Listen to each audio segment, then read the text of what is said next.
Hi, everybody. Today I have the pleasure to talk to a keyboards wizard, solo artist, and longtime member of the Flower Kings, Tomas Bodin. Hello, Thomas. How are you? Hello, Serge. Thank you for having me. Well, it's a pleasure.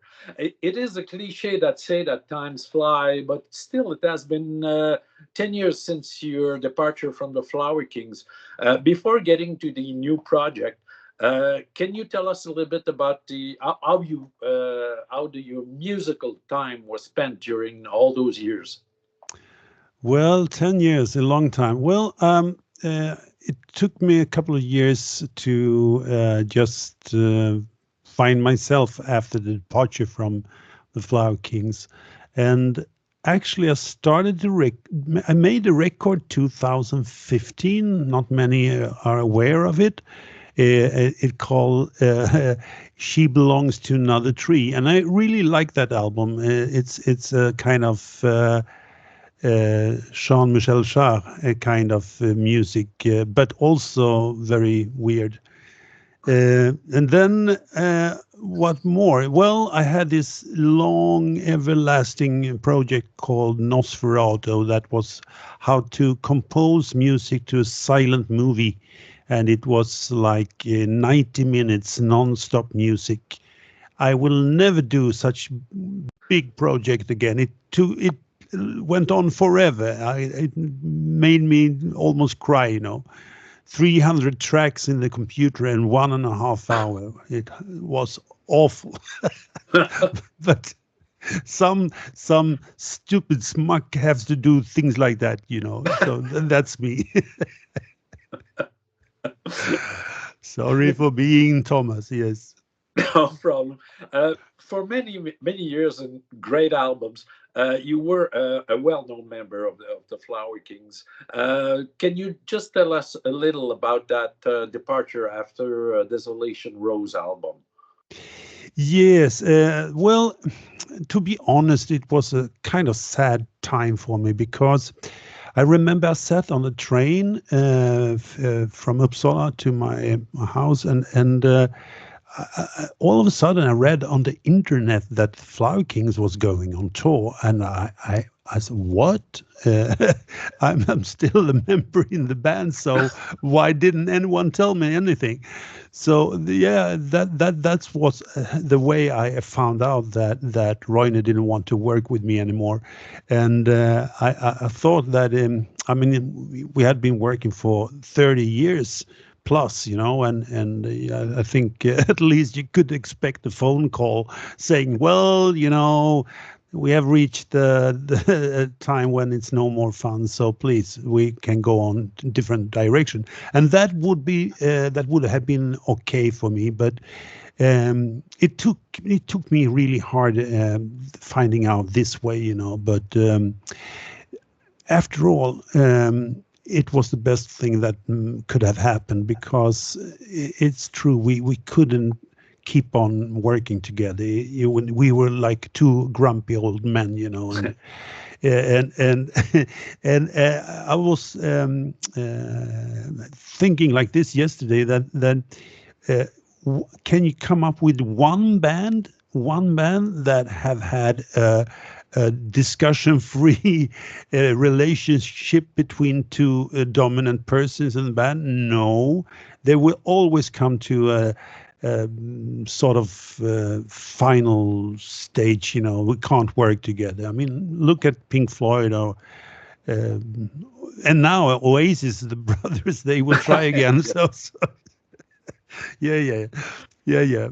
But Uh, that period, though, as difficult as it may have been, got you closer to Felix Lerman, who played drums for a couple of albums with the band. That's correct. Absolutely. And the thing is, when Roine decided to reshape the band, he also got rid of Felix for reasons I don't know, but okay. So Felix was in the same state of mind. What is going on here? Am I still in the band or not? no phone call, no nothing. However, nevertheless, Felix and I, we really that we bounded really heavily during that period of time, and we are really close friends. We, you know, like brothers. And for me, this is pure happiness because I can't find a better drummer. You know, he's a crazy drummer. You know, so yeah. Yeah, well, that's a good mix with the new project. Let's tackle that new project of yours. You decided to create a band called the Masters Brew. Spontaneously, I'm wondering why a band instead of a solo project, because you had quite a few of those behind you. hmm Well, I felt that I wanted to make more than just a CD, you know, and I wanted I always been interested in this band appearance, you know, and it's also a thing to. It's a kind of polite thing to say to the members in the group. It's not only me and my solo project. That's too much ego, you know. It's we share the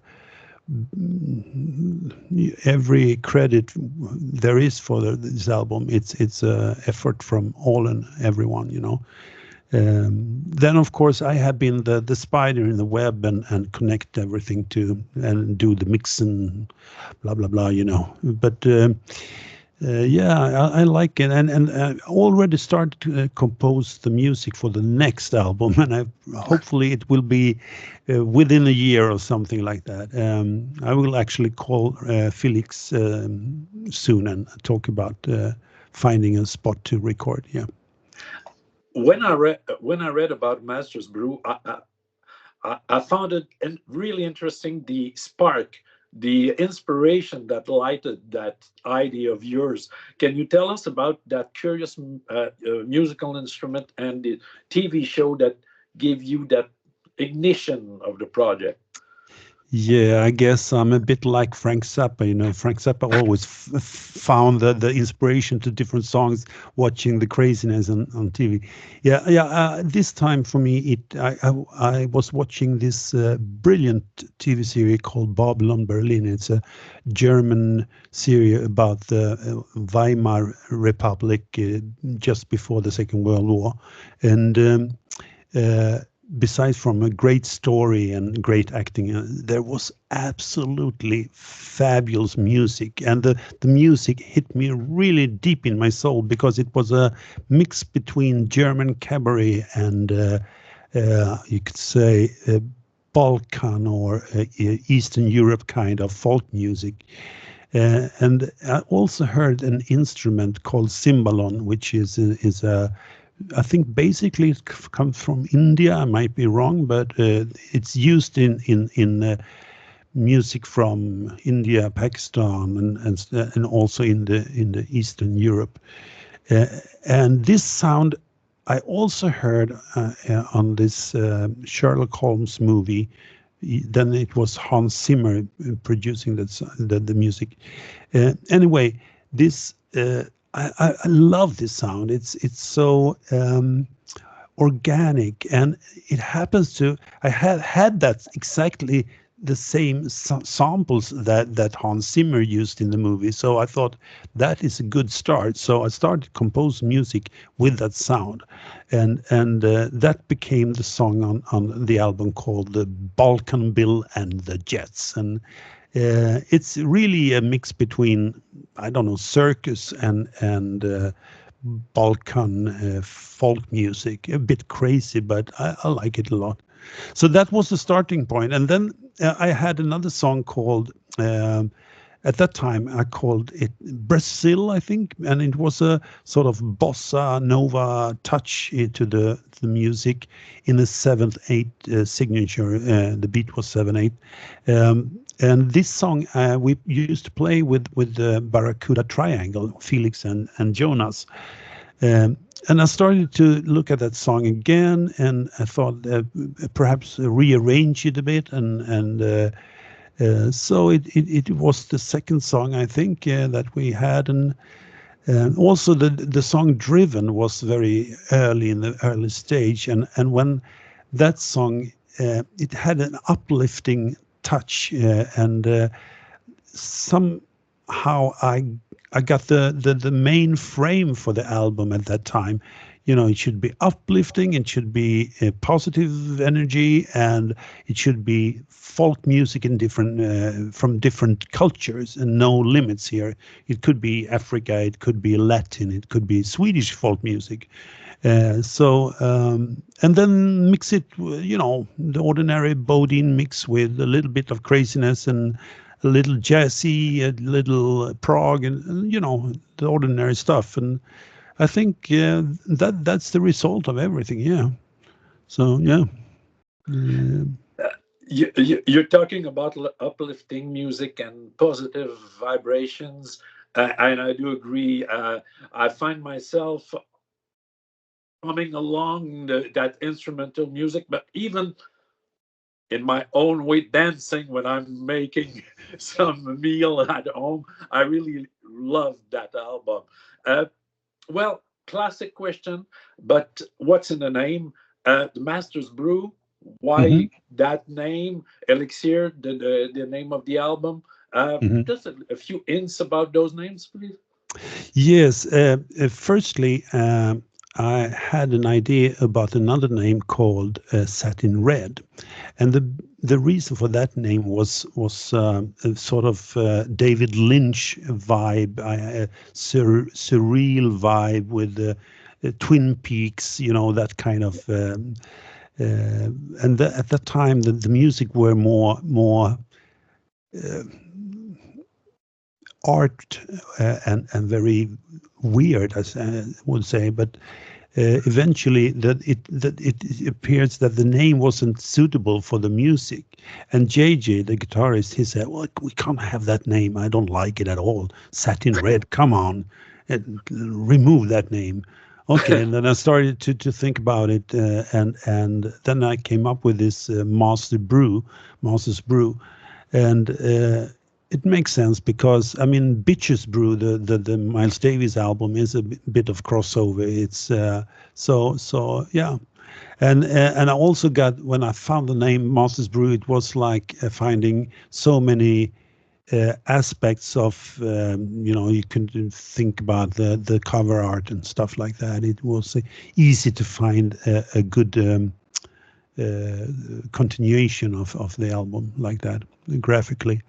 Um, and the Elixir, I think you say Elixir in America, and you say Alexa in Britain. Alexa. Anyway, Elixir is that's the perfect name for a little potion of well-being. Listening to the music, and you have a little potion like that. So I like that. So perhaps I'm thinking about the next album, if it's going to be the full pot of something. I don't know. It's, you have You, to be crazy. yeah. You mentioned JJ March. If I'm, let's talk about the players Mm, that are on the album with you. If I'm not mistaken, he was the first to be called, and I knew very little about him. But people, I like many people, will discover more of him about on the album. But you worked with him before, right? yeah, yeah. We started the first time I worked with was when I recorded the Sonic Boulevard, and he's an amazing musician and absolutely fabulous guitar player. And the funny thing with JJ is that if I have an idea about, could you do like this? Is it possible? Yeah, you can do like this. So there's no limit in this guy, and I mean, he's the real deal when it comes to classic rock. I mean, he's been playing with Glenn Yu for 15 years, and he's been living in Chad Smith's house, working with him. And actually, I saw a photo with JJ and Keith Emerson in the studio as well. So he has a long reputation of being such a great guitar player. Um, and it's just a privilege to work with a guy like that. And another positive thing is that he's living in Uppsala, not far away from me. So we have you know we have a pretty close contact even now and then. So yeah. So I'm very happy that he's on the playing the guitars. Yeah. An obvious choice on the drums was your friend Felix Lohmann. Uh, Hmm. you told me before that he can play anything, right? Yeah. Uh, I haven't seen any limit. I mean, I know if there is a big arena act like power drums like that, then they call Felix and he will do the job perfectly. If there's a jazz gig, he will do the job perfectly. If there's hip hop, no problem. Latin, funk, rock, prog. Uh, and I remember once it was back in the days when we were playing with the Flower Kings, and we were playing "Truth Will Set You Free," and there are passage when we have different solos, and I have a little solo there, and the way Felix played that during that solo was so in it was absolutely brilliant. And during this tour, I know that Neil Morse and the band we were doing a double bill. And with the drummer with Neil Morse is of course Mike Portnoy, and this night and you can actually find this little clip on the internet. It's Mike. He's filming Felix during that part. He's playing on Oh, and yeah, and after this. And it sounds almost like a drum solo, but it isn't. He's just backing me up, and Mike Portnoy is absolutely blown away by the way Felix plays. So yeah, there's no limit in this guy. And actually, I saw just the other day he had the last gig with a great big act in Germany called Sarah Connor. And they have been touring the whole summer, and now it was the last summer gig here. So yeah, I love this guy. He's yeah. to get along with such a drummer, you needed a good bass player. Another guy that we will discover is Thomas Tiger. He's coming more from the jazz fusion Hmm. file. Tell us a little bit about Thomas because they work very well together. Yeah. I've been working with Jonas for many times in different constellations like that, and he's absolutely fab too. But Jonas, he's playing with Steve Hackett, and it's really hard to find time to record other stuff. And so I asked Felix, so Felix, tell me, who's the best bass player you ever played with? So he came up with Thomas's name, and I said to Felix, "Yeah, ask him."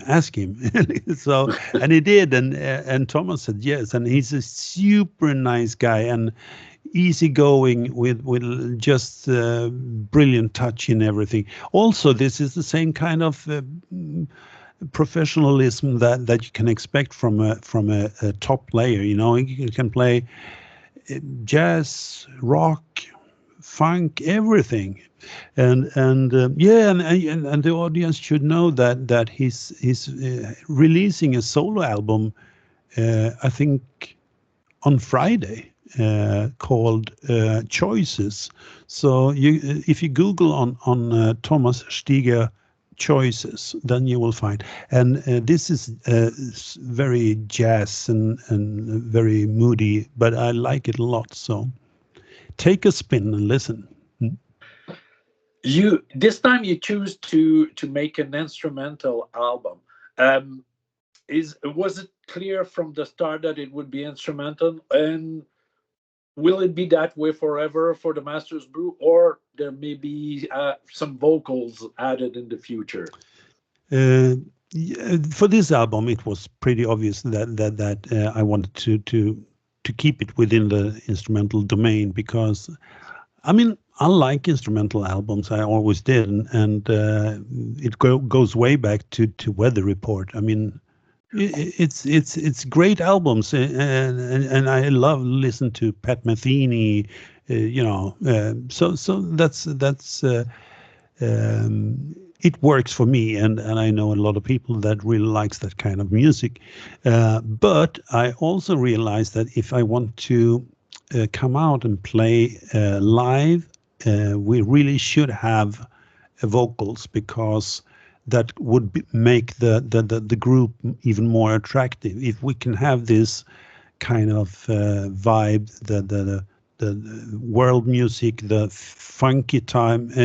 We are quite funky as well on this album, but also bring vocals. But the problem is to find a vocalist, and if you find the right one, it's heaven. If you find a vocalist that is like that, it could be a problem because there are two persons that really need to shine, and that is the drummer and the vocalist. So but I hope to find someone. So is there anyone out there please inbox me? Not me. You know how to find me. Uh, did you compose this time the songs, the music, but all the Well, expect for one song, the oh, song called a Havana Cigar, please. That song, uh, uh, JJ, he composed the riff, but I composed the melodies. But that was a collaboration between us two. Yeah. when it came time to record though those songs, did the other guys put their stamp that may have been different from what you composed at first? Um, Not when it comes to melodies, but definitely when it comes to arrangements, because let's say Felix, he could come up with such high energy level on the drums, so you felt that, oh, after this you need to go to this part instead of that part. So I could really rearrange stuff after Felix played it. So yeah, there was definitely an input, and that's another thing working with great guys like this.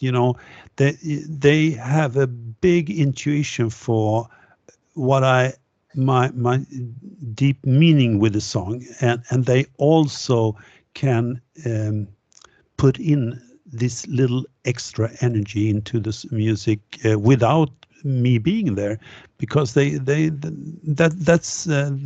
comes with the skills. So yeah. Yeah. Uh, you mentioned earlier that you are already working on a future album. Uh, will they be more involved in the composition process? Yes, definitely, and I hope that it depends on how the sales go now. So please buy the CD; it will create more music.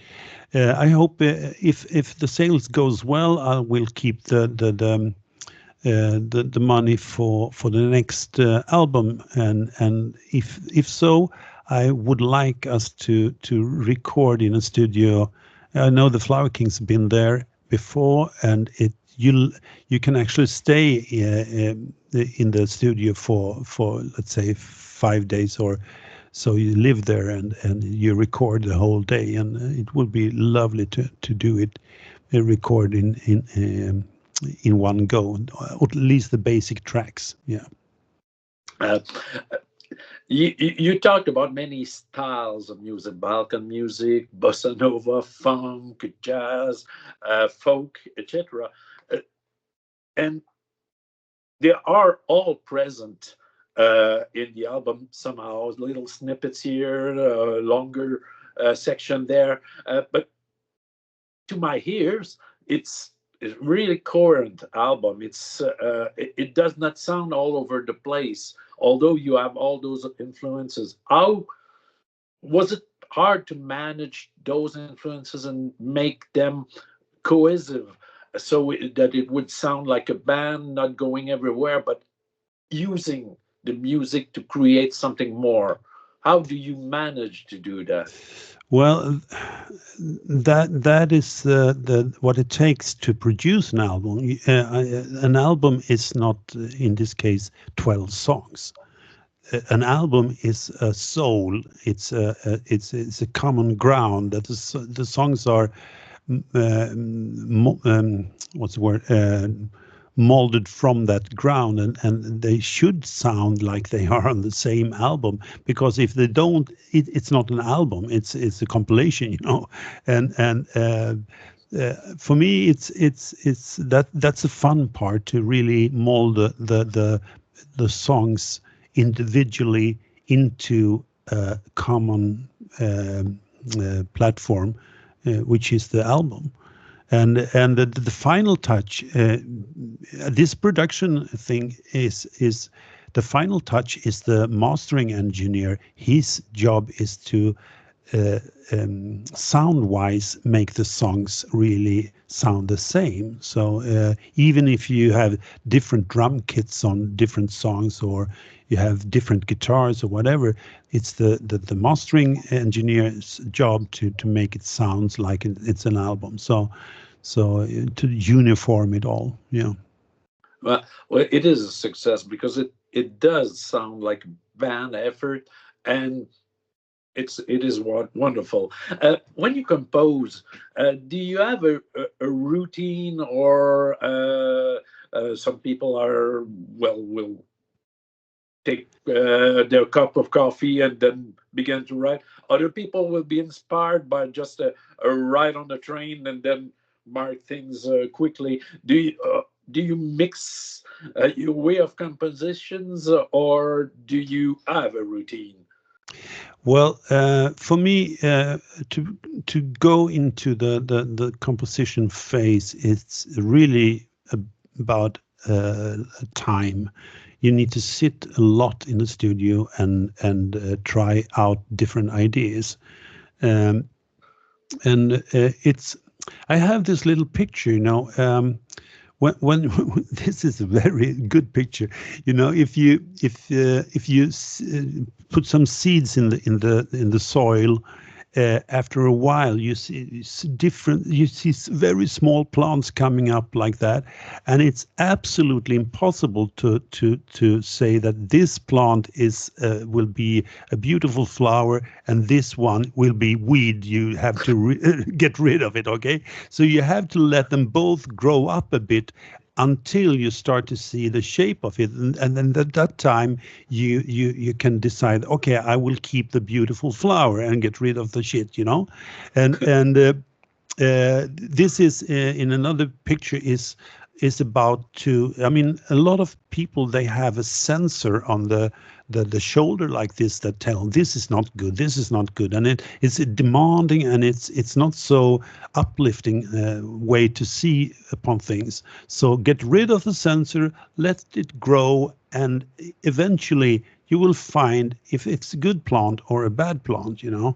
And it so many times that when I'm looking for melodies, and all of a sudden you just find the melodies like threads in the air, you know, and it will come to you, and if you're looking for it. So it's this is not a religious thing, it's a spiritual thing, but it's just there, you know, if you're looking for it. But you have to be patient, and you have to learn how to do it, you know. It takes years to practice, but yeah, it's not hocus pocus. No. Well, although an elixir is something magical somehow. Yeah, yeah, yeah, yeah. Another classic question, although I'm quite aware of the difficulties of putting on shows, but do you guys have any plans or of putting that music on stage, even for just a few shows in Europe? We are not that hopeful to see you guys in America soon or in Canada, but still, maybe Europeans will be luckier than us. Yeah, yeah, it would be lovely to do it, but to be realistic, I think we need to at least release a second album so you can get some fuss about the band. You know, it all starts with that the audience want the band and they want to hear the band. So in order to do that, we need to release more music and make people yeah, and hopefully they will like it. You know. And in such case, it's of course also very tricky nowadays to make a tour because everything is so incredibly expensive. Buses, road tolls, working permits, everything costs a fortune, and air tickets if you want to fly to America. It's absolutely heavy when it comes to costs and the thing is what should a musician do? Well, charge the the audience a bit more, but nobody wants to pay too much for a ticket, you know. There's level of pain when the price is too high, you know. And you can see it actually when it comes to really huge groups like you know, the mega stars. You can pay like thousands of dollars to find a ticket, you know, and it's kind of insane. But then at the same time, if you go with a huge production, it's going to cost a lot of money. But you never know. You never know. And I hope, of course, that we will meet the audience. I haven't played on stages for many years, and I would really love to do it again Uh, when I'm still so young, so I can remember the how to play. You know, it's Although about playing, you will play, I think, with JJ at the end of September when you will officially launch the album. I'm not mistaken about that, yeah, right? yeah, yeah, yeah. The 28th of September. Well, I'm not going to play. I'm going to be the host there, but JJ is going to play with his little trio, and they will play classic rock like Led Zeppelin and stuff like that, Deep Purple and. But it's going to be nice, nice evening, and you know, I heard that some fans from Germany will come up to Sweden, and it's going to be great to meet them again. You know, so yeah, they're not totally forgotten about me, so that's nice. That's nice.